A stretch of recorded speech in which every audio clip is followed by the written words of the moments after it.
ब्रेकनंतर पुणे जिल्ह्यातील चाकण परिसरातून एक धक्कादायक घटना समोर आलेली आहे। निगोज या ठिकाणी 9 वर्षांच्या चिमुरडीवरती अत्याचार करण्यात आला आणि या प्रकरणी आरोपीला अटक करण्यात आली आहे। दक्षिण महाळुंगे पोलिसांनी तात्काळ कारवाई करत आरोपीला बेड्या ठोकल्यात आणि त्याच्यावरती पोक्सो कायदा आणि भारतीय न्याय संहितेनुसार गुन्हा दाखल करण्यात आलाय। या घटनेमुळे परिसरात संताप व्यक्त केला जातोय आणि बाल सुरक्षेचा प्रश्न पुन्हा एकदा ऐरणीवरती आलाय।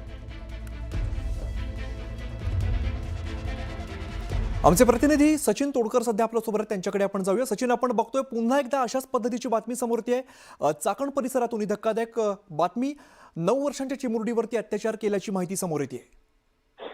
खरं तर चाकण जे औद्योगिक क्षेत्र आहे तेथील नेगोजे या परिसरामध्ये या 9 वर्षाच्या चिमुरडीचा विनयभंग केल्याची घटना घडली आहे।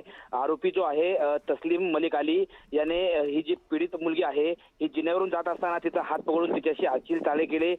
पीडितेने आरडाओरडा करू नये म्हणून आरोपीने तिला धमकी दिली, कोणाला सांगू नको अशी धमकी दिली। या प्रकारामुळे घाबरलेल्या मुलीने आपल्या पालकांना घडलेला प्रकार सांगितला।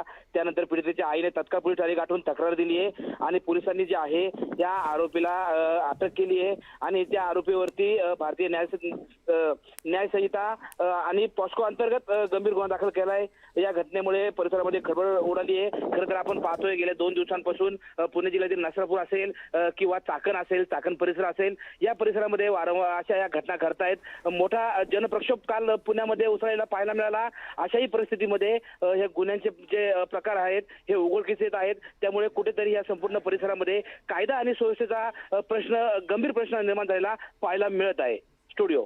बरं सचिन, धन्यवाद या माहितीसाठी।